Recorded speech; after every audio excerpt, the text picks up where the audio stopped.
Billionaire's baby cried a lot at restaurant. Waitress's black daughter did the unthinkable. The chandeliers glimmered like falling stars above the polished marble floor, casting their glow across crystal glasses and silk tablecloths. Waiters in crisp uniforms moved swiftly, their steps rehearsed, their smiles painted on. To the wealthy patrons who filled the leather chairs, these workers were invisible, mere shadows that ensured the illusion of perfection. Laughter rippled through the air, punctuated by the soft clink of silverware. It was a world of abundance, a palace of privilege, sealed from the noise of the city outside. Amid the quiet efficiency of the staff was Clara. Her hair was neatly tied back. Those strands had escaped the bun, brushing against her tired face. With a tray balanced gracefully on one hand, she navigated between tables as though in a dance, careful not to disturb the fragile serenity demanded by the elite. She wore shoes that pinched her feet and carried a heart that ached with exhaustion, yet her movements were steady, practiced, determined. Every step she took was for survival, but more than that, for the little girl waiting in the corner. In that corner, where shadows softened the shine of wealth, sat Maya. 12 years old, her schoolbook spread across a small table. Her pencil moved quickly, her lips murmuring words she scribbled, occasionally pausing to glance toward her mother. Her clothes were simple, her shoes scuffed, but her eyes carried a light that no poverty could dim. She watched her mother with admiration, each graceful movement etched into her young memory. The other diners barely noticed her presence. She was as invisible as the staff, yet to Clara, she was everything. The evening's rhythm shifted when the doors opened, and a hush seemed to pass across the restaurant. Mr. Harrington entered, tall, broad, with an aura that demanded attention. His tailored suit whispered of power, his watch gleamed like a trophy of wealth. At his side was his wife, elegant and composed, cradling their newborn baby in arms that seemed more accustomed to jewels than children. Conversations dipped into whispers, some in awe, others in caution. Everyone knew his name, a billionaire whose empire stretched across industries, untouchable and unyielding. As the maitre d' guided them to the best table, waiters rushed to adjust cutlery, pour wine, and anticipate his needs before he even voiced them. Yet beneath the weight of all that perfection came a small, piercing sound. A baby's cry. At first soft, then louder, sharper, filling the restaurant with unease. Forks paused midair. Glasses trembled on tables. The perfect illusion cracked under the wail of an infant who refused to be ignored. Mr. Harrington's jaw tightened. He shifted uncomfortably, his eyes narrowing as though the sound were a personal insult. "Can't you do something?" He hissed toward his wife, frustration dripping from every syllable. She rocked the child, whispered, adjusted the blanket, yet the cries only grew more desperate. Diners exchanged looks of irritation, brows furrowed, lips pursed. A symphony of discomfort played in the air, and the center of it was a child too small to understand the storm it had caused. The waiters hovered, paralyzed by the impossible task of pleasing a man who could not be pleased. One approached timidly, offering warm milk, but Harrington snapped, "Do I pay you to stand around while my family suffers?" His voice sliced through the room, silencing even the whispers. The staff retreated, their faces lowered in apology, though none were guilty of anything more than helplessness. From her corner, Maya's pencil stilled. Her wide eyes followed the scene with a mixture of curiosity and something deeper, empathy. To her, the cries weren't noise but a plea. She leaned forward, her small hands gripping the edge of her book. The contrast struck her innocent heart. A child swaddled in the finest fabric, bathed in luxury yet lacking the simplest comfort. She knew the sound of hunger, the cry of loneliness, the longing for a warm embrace. And she saw in that moment what money could not buy. Clara noticed her daughter's gaze and felt a tug within herself. She wanted to shield Maya from the tension, yet she couldn't help but follow her eyes. In them, she saw recognition, the silent understanding that love, not wealth, was what calmed a child. Clara's chest tightened with both pride and sorrow. Pride that her daughter's heart was so tender. Sorrow that the world they lived in was divided so cruelly between those who had everything and those who had nothing. Mr. Harrington's voice rose again, sharp and commanding, as though money could silence the child. "I don't have time for this nonsense," he muttered, waving off his wife's attempts. The baby cried louder, a sound of desperation that echoed against marble and glass. And in the stillness of that opulent room, all eyes turned toward the family no one dared confront. And in that charged silence, Maya's gaze lingered, not on the billionaire, not on the wealth, but on the fragile life that trembled in his arms. Something unspoken passed between mother and daughter in that moment, a recognition that this scene was only the beginning. For though one child was born into riches and another into struggle, destiny was about to weave their stories together in ways no one in that restaurant could imagine. The cries rose like a storm breaking through glass, sharp and relentless. They pierced the chandelier's glow, rattling against the walls until even the polished silverware seemed to quiver in protest. Diners shifted uncomfortably, murmuring complaints behind raised hands. The clink of plates dulled beneath the wail, and every pair of eyes, resentful, annoyed, impatient, turned toward the corner table where Mr. Harrington sat, his face hardening with each passing second. The billionaire clenched his jaw, his fingers tightening around the stem of his wineglass. His wealth could command markets, silence rivals, and bend laws in his favor. But here he was, powerless against the tiny lungs of his own child. His wife, elegant in her pearls and silk, cradled the baby with stiff arms. She rocked, shushed, whispered, her movements mechanical, her eyes darting to the guests' disapproving stares. The flush of embarrassment colored her cheeks, but her touch lacked warmth, her rhythm lacked patience. She looked overwhelmed, disconnected, as though the baby were not a piece of her soul, but an unwanted spotlight on her inadequacy. The staff scrambled in a silent frenzy, desperate to soothe both the child and the fury building in their employer. A waiter rushed forward with warm milk. Another appeared with a small toy from the restaurant's lost and found box. Someone even dared to hum a soft melody, hoping the lull of music would cut through the wails. But nothing worked. The baby's cries only grew louder, an aching sound that clawed at every corner of the room. Finally, the dam of Harrington's composure broke.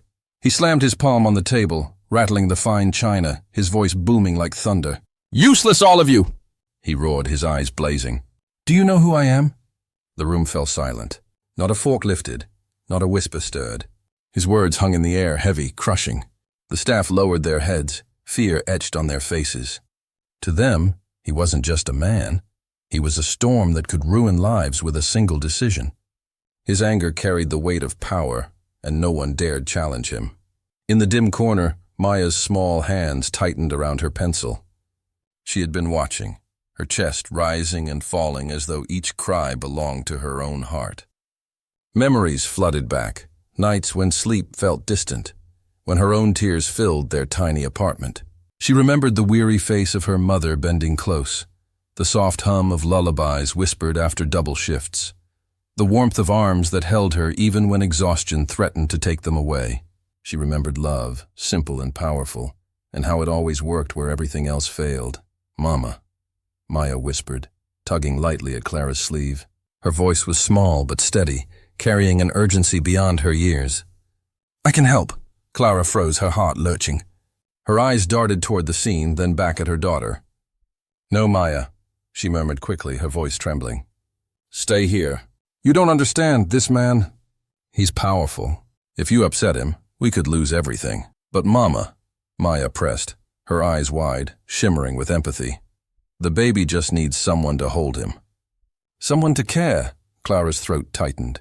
She wanted to believe her daughter, wanted to let her go, but fear gripped her like chains. She knew men like Harrington, men who saw kindness as weakness, who treated those beneath them as disposable.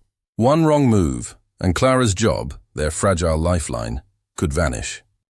Across the room, Harrington's tirade continued, his voice cracking like a whip. His wife avoided his gaze, still rocking the inconsolable child, though her movements betrayed her defeat. The diners watched like an audience at a cruel play, their expressions a mix of annoyance and voyeuristic fascination. It was a spectacle of power unraveling, of wealth meeting its most human limit, and yet, in the middle of that suffocating tension, Maya's gaze stayed locked on the baby. She didn't see power or privilege, she saw pain. The baby's face was flushed red, its tiny fists clenched, its cries desperate for a comfort no one seemed able or willing to give. Maya's heart beat faster, the instinct growing stronger, louder than the fear her mother tried to plant. Clara glanced down at her daughter, her chest heavy. In Maya's eyes, she saw herself reflected. Not the weary worker she had become, but the girl she once was, brave enough to believe that love could cut through cruelty.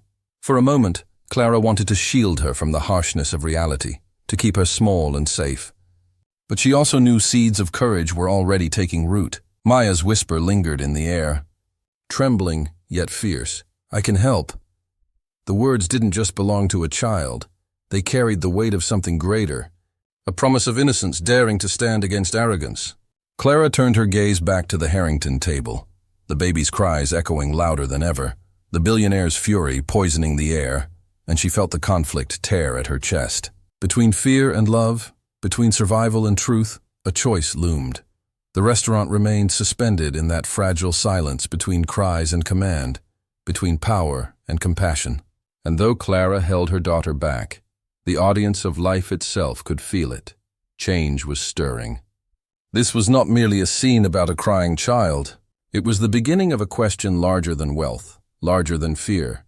Who truly understands what it means to care? And somewhere in the echo of those cries, the answer was waiting to be born. The cries grew sharper, louder, as if the very walls of the restaurant were trembling under the weight of the infant's anguish. Guests exchanged glances filled with irritation, some shielding their ears, others whispering complaints they were too afraid to voice openly. Waiters stood frozen, helpless, their eyes darting between the furious billionaire and the inconsolable child. The air thickened, suffocating, as though no one dared to breathe without permission.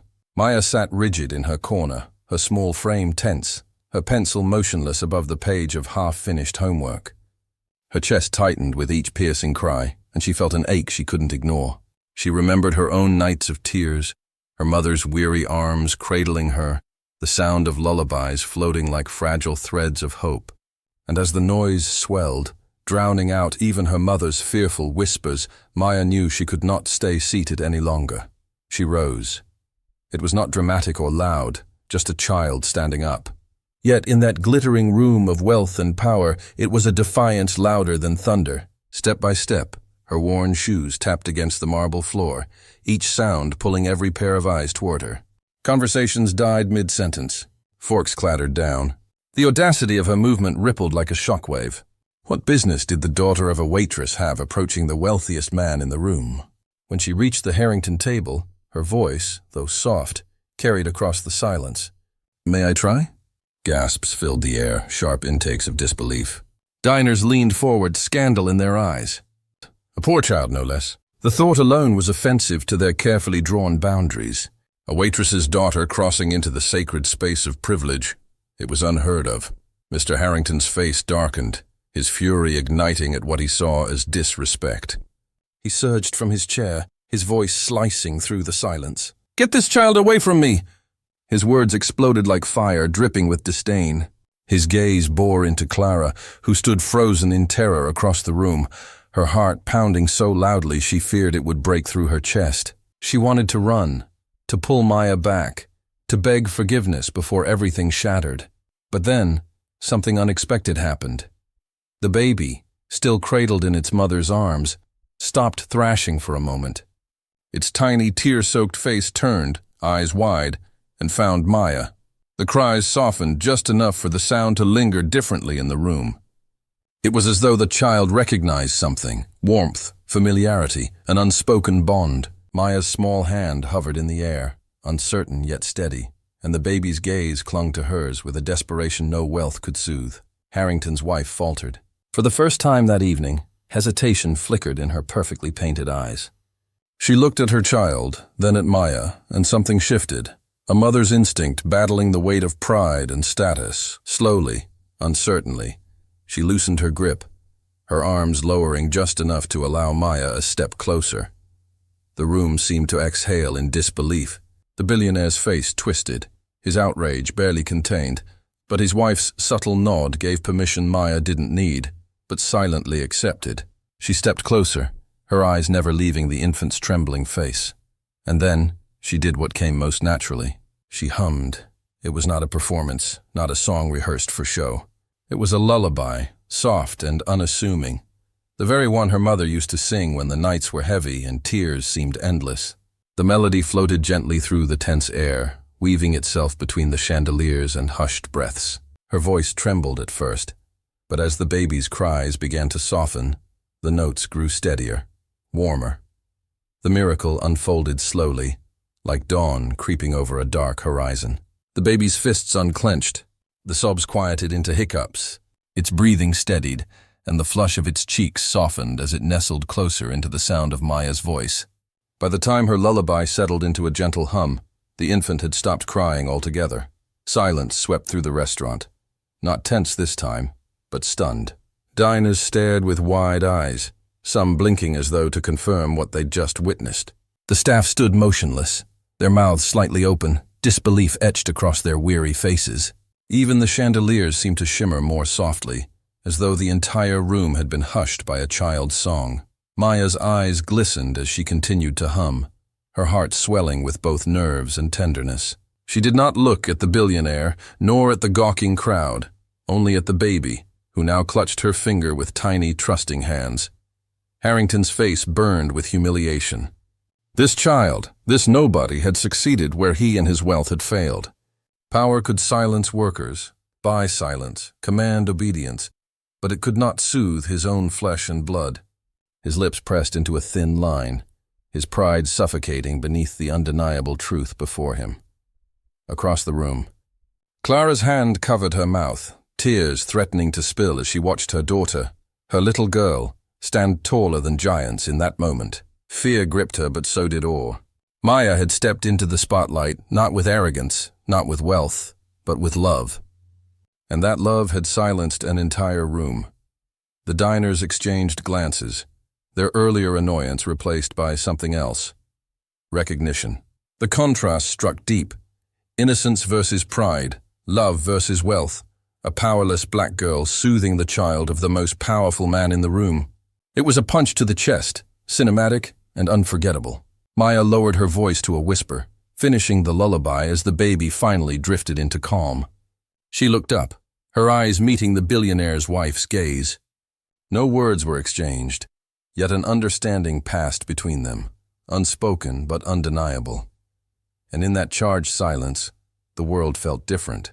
A child had dared to cross the line between two worlds, and nothing would ever be the same again. For a long, fragile moment, the restaurant stood in awe. The once deafening cries had melted into silence, replaced only by the gentle sound of Maya's humming and the steady breaths of the baby curled peacefully in her arms. Then, like ripples spreading across still water, whispers began to weave through the crowd. "Did you see that?" One diner murmured. She calmed him. Another whispered, amazement softening voices that had once been filled with irritation. A smattering of applause broke out near the back, hesitant at first, then swelling as others joined in. The sound was timid but genuine, an acknowledgement of something extraordinary. For a fleeting second, admiration filled the air, and all eyes turned not to the billionaire, but to the small girl who had done what no wealth or authority could. But at the center of it all, Mr. Harrington's face darkened, his pride ignited into a blaze of humiliation. His empire, his name, his reputation, they all demanded obedience, deference, awe. And here, in his own presence, a child from the shadows had stolen that reverence with nothing more than a song. His fists tightened at his sides, his voice breaking the applause like a hammer on glass. "You think you're special because you sang?" His tone dripped venom, his words sharp enough to cut. "Don't mistake pity for power. That child is quiet because she was distracted, nothing more. Don't fool yourselves." The room fell silent again, admiration curdling into unease. Diners shifted in their seats, the fragile warmth that had filled the air now chilled by his scorn. Maya flinched slightly at his words, her small shoulders stiffening, but she didn't release the baby. She held on, steady, her lullaby still humming faintly beneath her breath as though reminding herself, and everyone watching, that truth needed no permission to exist. Clara's heart pounded. She had spent her life keeping her head down, swallowing words, sacrificing pride to survive. But seeing her daughter standing there, fragile yet unshaken, stirred something deep within her. Her voice trembled as she spoke, but each word carried weight. "Respect is not measured by money, sir," she said, her eyes locked on Harrington's. "Sometimes children just need love." The air thickened, every head snapping toward her. A waitress daring to speak against a man of Harrington's stature. It was unthinkable. Her knees trembled beneath her uniform, but her words stood tall. Harrington's sneer deepened, his pride stung by defiance. "Love?" he spat, his laugh cold and cruel. "Do you imagine your sentiment embarrasses me? You stand here in rags lecturing me about care. This is nothing but a ploy to humiliate me in front of my peers. You want applause? Pity? Is that it?" His gaze swept the diners, daring them to deny him, but Clara didn't back down. Her hands shook at her sides, but her voice rose again, steadier this time. "No, sir, we don't need your pity. My daughter wasn't trying to embarrass you. She was trying to help your child. That's all." The billionaire's lips curled into a bitter smile. He towered over her with the weight of wealth and power, but his words only revealed his fragility. "Help," he repeated mockingly, "as though help could come from the likes of you." Maya, caught between their clashing voices, lowered her gaze to the baby nestled in her arms. She blocked out the sneers, the whispers, the walls of privilege closing in. Instead, she focused on the child's steady breathing, the tiny hand gripping her finger. She spoke softly, almost to herself, but loud enough to be heard. "He's just a baby. He doesn't care about money. He just wants to feel safe." The statement sliced through the room sharper than Harrington's fury. Diners glanced at one another, unease deepening into something else. Reflection. They could see the truth in her words, undeniable and pure. The contrast was striking. One man clinging to pride, a child holding only love. Clara stepped closer, her courage blooming in the face of fear. "You see?" she said, her voice steadier now, her eyes never leaving Harrington's. "What your money couldn't buy, my daughter gave freely. That's not weakness. That's humanity." The silence was suffocating. The billionaire's face flushed, veins rising in his neck. His pride screamed for retaliation, for some way to reclaim authority. But every eye in the room betrayed the truth. His wealth had failed him. His pride had blinded him, and a child had exposed it all. Maya remained still, rocking the baby gently, unbothered by the tension pressing down on her. She didn't argue, didn't boast. Her presence alone was an answer louder than any words. The infant slept, calm and untroubled, as though declaring itself the judge of love. Harrington's sneer faltered, his arrogance battling against a reality he could not control. His chest heaved, his lips parted as if to strike again, but nothing came. Because what could pride say to innocence? What power could money claim against the simplest truth, that love was universal, unpurchasable, undefeated? Clara's hand reached for her daughter's shoulder, steadying both of them. The diners watched, breathless, caught between admiration and fear of what might unfold. And though Harrington's pride still raged within him, the sight before him could not be erased. His child asleep in the arms of a girl he considered nothing. The battle was not over. But the cracks in his armor had begun to show. Pride had clashed with truth, and though he would not admit defeat, everyone in that room had already seen where the real strength lay. Mr. Harrington's chest heaved as though the walls themselves were pressing in on him.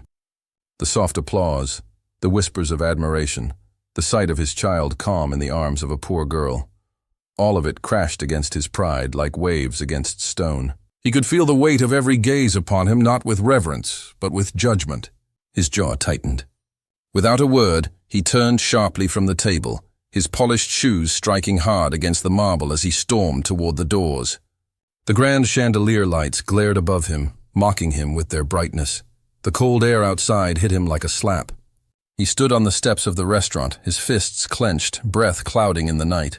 The city stretched before him, glittering with the wealth he had conquered. Yet for the first time, it felt hollow. His thoughts raced, unbidden, dragging him backward into memories he had buried beneath decades of power. He saw himself as a boy, small and trembling in vast rooms of polished floors and gilded walls. Nannies dressed in crisp uniforms held him at arm's length, efficient but detached. Their hands bathed him, fed him, put him to bed, but never once lingered to hold him when he cried. His father's voice echoed in his ears. Wealth is strength. Love makes men weak. Harrington had carried that creed like armor, wielded it as a weapon. But now, watching his own child calm in the embrace of a stranger's daughter, the words rang hollow. The sting of truth cut deeper than pride. His baby did not need wealth. He needed warmth, tenderness, things Harrington had never learned to give. Inside the restaurant, a different scene unfolded. Harrington's wife remained seated, her eyes shimmering with unshed tears. She turned toward Clara and Maya, her lips trembling with words she had never spoken aloud. "Thank you," she whispered, voice breaking.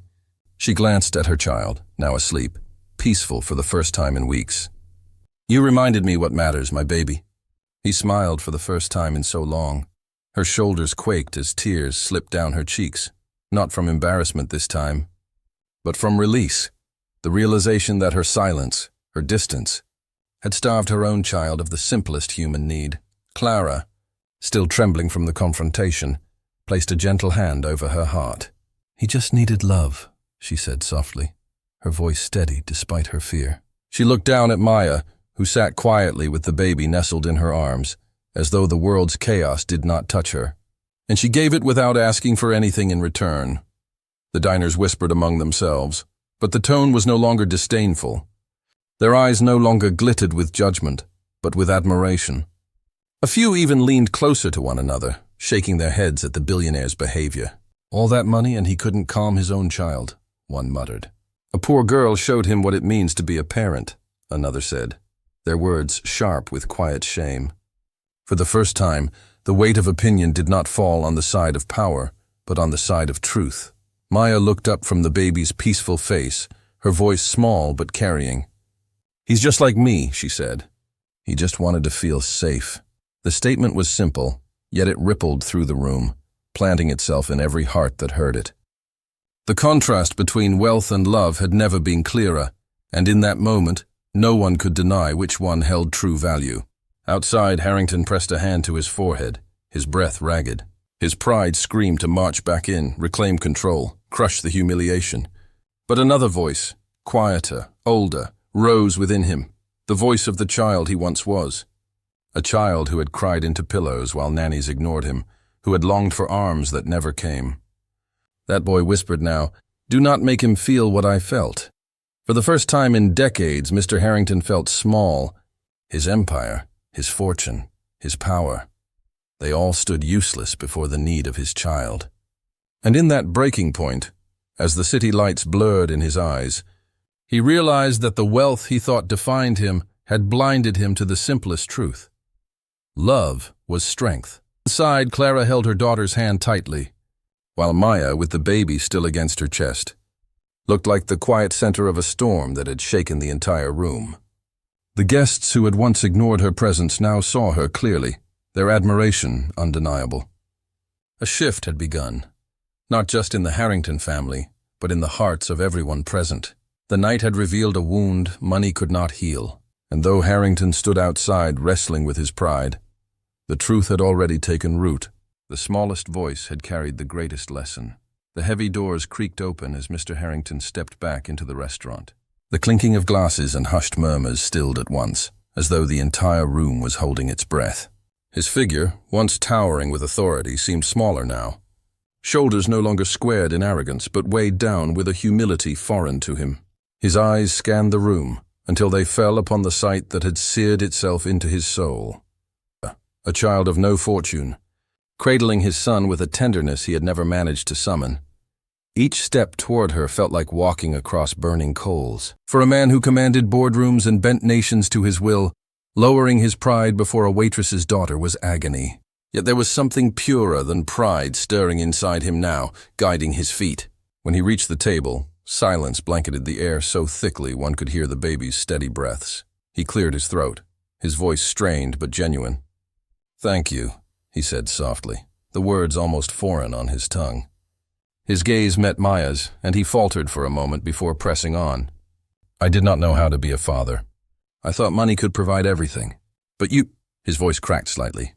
"You showed me something I never learned, something no amount of wealth could buy." Clara, standing protectively behind her daughter, tightened her grip on Maya's shoulder. Pride shimmered in her eyes, though her expression remained guarded. Harrington's gaze flicked toward her, then back to Maya, who simply looked at him with wide, innocent eyes. Reaching into his jacket, Harrington pulled out a sleek leather wallet. He slid a gold-embossed card across the table, his voice regaining some firmness. "Take this. Anything you need, money, education, a future, I will provide it. It's the least I can do." The room exhaled, many nodding in approval, waiting for Clara to accept. But Clara did not reach for the card. Instead, she gently pushed it back toward him, her hand steady, her voice firm yet kind. "We don't need riches, sir. My daughter already has everything that matters." Gasps rippled through the crowd. Some stared in disbelief. How could anyone refuse the billionaire's offer? But Clara's face glowed with quiet dignity, her arm wrapped tightly around her daughter. Her message was clear. Love, not wealth, defined their worth. Harrington's lips parted, ready to argue, but no words came. The rejection did not sting as it once might have. Instead, it humbled him further, forcing him to confront the void his billions had never filled. Slowly, almost reverently, he tucked the card back into his pocket, bowing his head ever so slightly in acknowledgement. Maya, still holding the now drowsy baby, leaned forward and whispered, "It's okay, little one." She stroked the child's tiny hand, her smile soft and pure. The baby cooed in response, his small fingers curling around hers. The innocence of the gesture was disarming, breaking through the last defenses Harrington had clung to. The camera would linger here, the billionaire watching the girl cradle his son, his face a canvas of emotions, shame for the years he had mistaken wealth for strength, awe for the courage displayed by those he once considered beneath him, and a dawning respect for truths he had long denied. Around them, the restaurant remained silent, but it was no longer the silence of judgment. It was reverence. Every guest could feel it, that they had witnessed something greater than scandal or spectacle. They had witnessed a lesson that transcended status and wealth. Harrington finally spoke again, his voice hushed, almost to himself. "True wealth," he murmured, "is not measured by what you own, but by the love you give." The words, though simple, carried the weight of transformation. For the first time, they were not spoken as a performance or a command, but as a confession, a truth wrested from the heart of a man unaccustomed to vulnerability. Clara kissed the top of Maya's head, whispering, "You are brave, my darling." The girl's smile widened, though her eyes never left the baby in her arms. As the scene faded, the image remained. A poor girl holding a billionaire's child, love bridging the gap wealth never could. And in that fragile moment, the audience understood. The richest man in the room was not the one with the fortune, but the one with the courage to give love freely.